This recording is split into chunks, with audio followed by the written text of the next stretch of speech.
होगी और इन अधिकारियों की पीठ सेठ बजा देंगे। अरे भाई कुछ तो शर्म करो। जब हमें धमकी तक मिल रही है तब भी कोई कार्रवाई नहीं कर रहे। हमारे ऊपर गाड़ी चलाने की कोशिश करी जिस दिन हमने रोक। कैथल में 50 टन से अधिक कचरा पैदा ही नहीं हो सकता।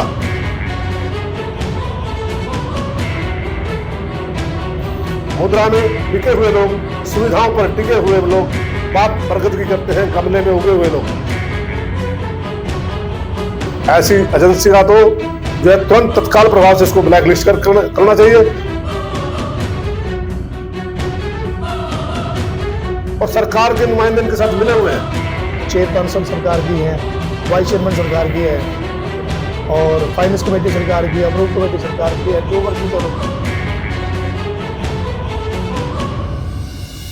जी हो गया जी, प्रेस वार्ता बुलाई गई है, क्या कुछ विषय है?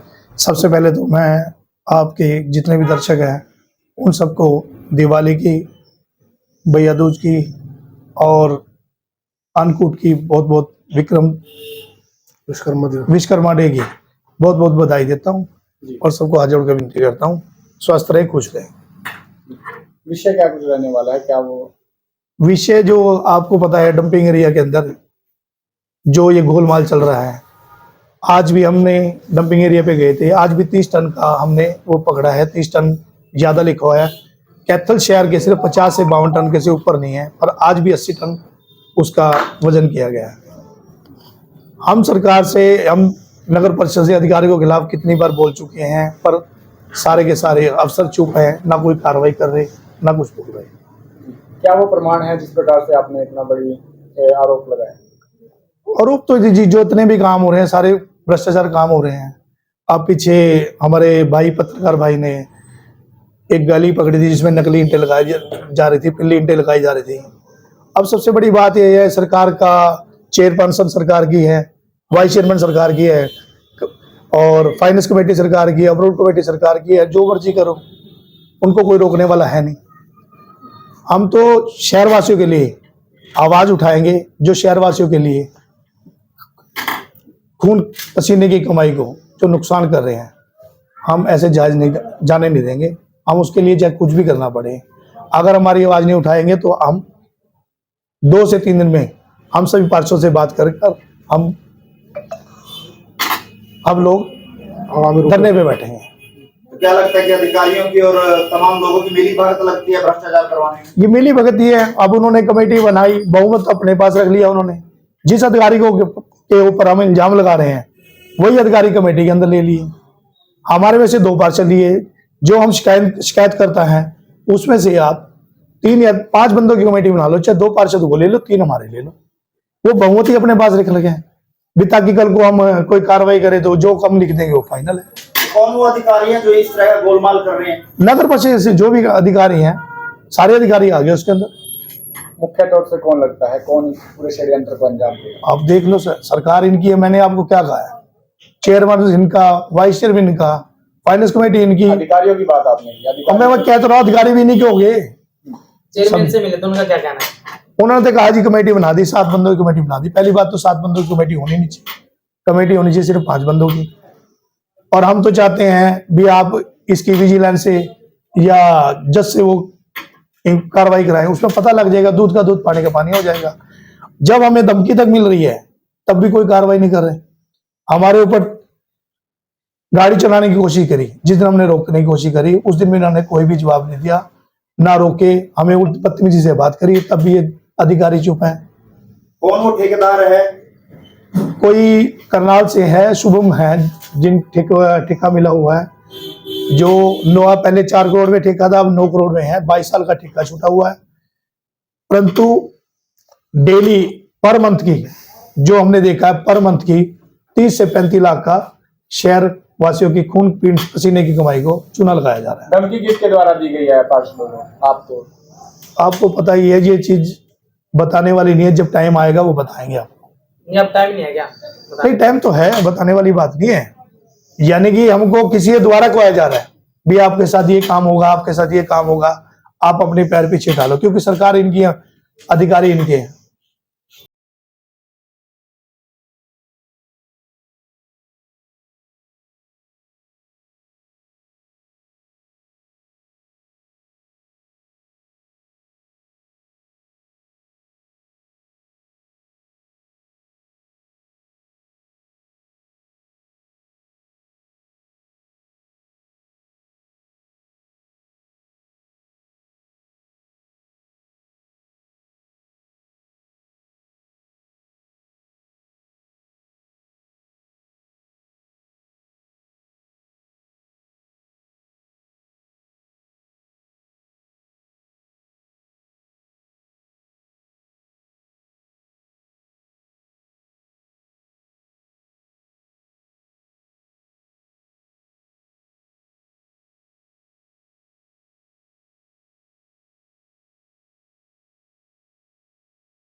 है तो अन्य वाहनों का वजन कितनी बार करवाया जा रहा है, यह भविष्य के गर्भ में नहीं छुपा, यह उन रजिस्ट्रियों में एंट्री है।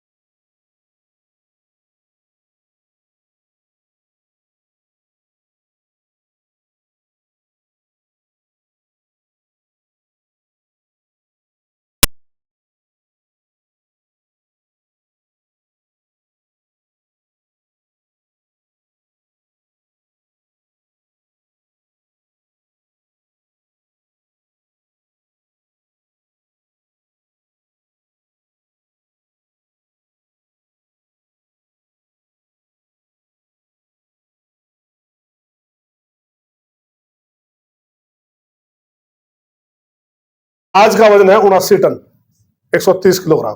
मासिक तौर से अगर कहे तो रुपयों में इसको कन्वर्ट करें तो कितने का? 210 रुपए प्रति क्विंटल के हिसाब से हमारा कचरा हम एजेंसी को देते हैं, जो उसको डोर टू डोर कंसेप्ट के तहत जो उसके DNIT में लिखा गया है, और वो कचरा उसको 210 रुपए के हिसाब से हम घर से उठा के लेके जाना है।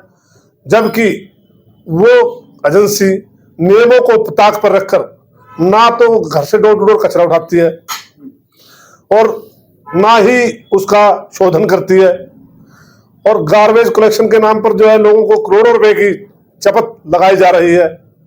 पर यूनिट के हिसाब से 50 रुपए और कमर्शियल में दुकान को 100 रुपए, 1200 रुपए साल और 600 रुपए प्रति वर्ष का जो है ये लोगों के जेब पे करारा ढक्का है, जो करोड़ों रुपए में बनता है।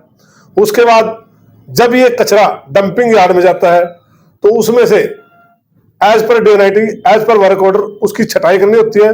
उसमें से जो है लोहा कितना है, कांच कितना है, प्लास्टिक कितना है, ये निकालना होता है, और बाकी का शॉर्ट आउट करके खाद बनानी होती है। जो खाद जो बनती है उसको हम काला सोना बोलते हैं, वो बहुत महंगे रेटों में बिकता है। आज तक इन्होंने वो शोधन नहीं किया, इन्होंने जो उपकरण लगाए थे उनकी रिपोर्ट 0 है।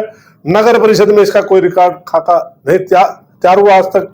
तो एक शायर ने 2 लाइनों में लिखा है, मुद्रा में बिके हुए लोग, सुविधाओं पर टिके हुए लोग, बात बरगद की करते हैं गमले में उगे हुए लोग।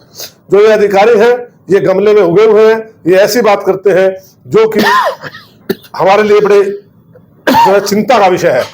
अब आदरणीय मेरे बड़े भाई गोगिया जी बता रहे थे कि उन्होंने एक जांच कमेटी बनाई है।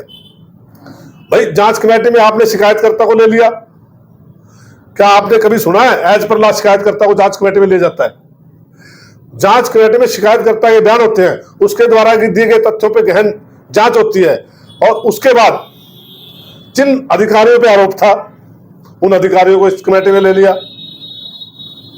अरे भाई कुछ तो शर्म करो। जब हम मामले में डीसी साहब से मिले और डीसी साहब ने हमें आश्वासन दिया भी आपके मामले में पूरी जांच होगी, और पूरी जांच में उन्होंने ये हमें आश्वस्त किया था कि आपकी जांच हम स्वतंत्र कराएंगे। और हमारा ये उनसे निवेदन भी था कि जांच किसी न्यायाधीश के माध्यम से, आईबी या विजिलेंस के माध्यम से होनी चाहिए, ताकि दूध का दूध और पानी का पानी हो।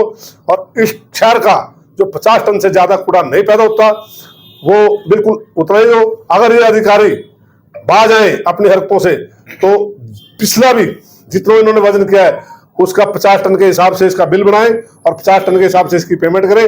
जितनी उसके पास ठेकेदार के पास ज्यादा पेमेंट गई हुई है उसको आगामी जब तक ये कंसेप्ट पूरा नहीं होता उसकी पेमेंट रोक दी जानी चाहिए। हमने जब ये बात अधिकारियों को कही कि जब तक आप मामले में संज्ञान लेकर जो है इसका बिल रोक दें, ताकि जो है जब तक जांच नहीं होती वहां पे जो डंपिंग यार्ड में लगा हुआ धर्मकांटा पूरा अधर्म का कहर ढा रहा था, वो एक व्हीकल का वजन 4-4 बार डिफरेंट आ रहा है, जो गलत और निंदनीय है। मैं को ऐसी एजेंसी का तो जो है तुरंत तत्काल प्रभाव से इसको ब्लैक लिस्ट करना चाहिए और उस पर जो है जो भी एज पर लॉ, जो भी एज पर वर्क ऑर्डर डेनाइटी जो पेनल्टी लगती है वो पेनल्टी लगनी चाहिए, ताकि दूध का दूध और पानी का पानी हो, जनता के साथ न्याय हो। यानी कि अधिकारी जो है मिली भगत करके कहीं ना, मैंने तो पहले कहा सही है भाई, तो कोतवाल काहे का। ये ऐसा है जब ठेकेदार और अधिकारी जब मिल गए हैं और सरकार के नुमाइंदे इनके साथ मिले हुए हैं, सरकार क्योंकि ये टेंडर जो है कहीं ना कहीं बड़े लेवल पे सरकार की तरफ से ऐसे घूम के आता है और जो है वो उनसे मिले हुए हैं, तभी इतना बड़ा गोलमाल हो रहा है। मेरी और आपकी क्या ताकत है? हम लोग तो ऐसे ही चलता रहा तो आपके द्वारा क्या कुछ भूमिका रहने वाली है? क्या वो बड़ा कदम जो पार्षद है वो लेने जा रहे हैं? हम 3 दिसंबर तक का इनको समय देते हैं। अगर 3 दिसंबर तक इन्होंने अपनी हरकतों से बाज आकर और इन्होंने इस टेंडर को 50 टन से ज्यादा का बनाया या इसमें कोई इन्होंने अपनी हेराफेरी की या कोई इसने गलत तथ्यात्मक रूप से कार्रवाई की, तो हम प्रशासन की, नगर प्रशासन की और इन अधिकारियों की ईंट से ईंट बजा देंगे।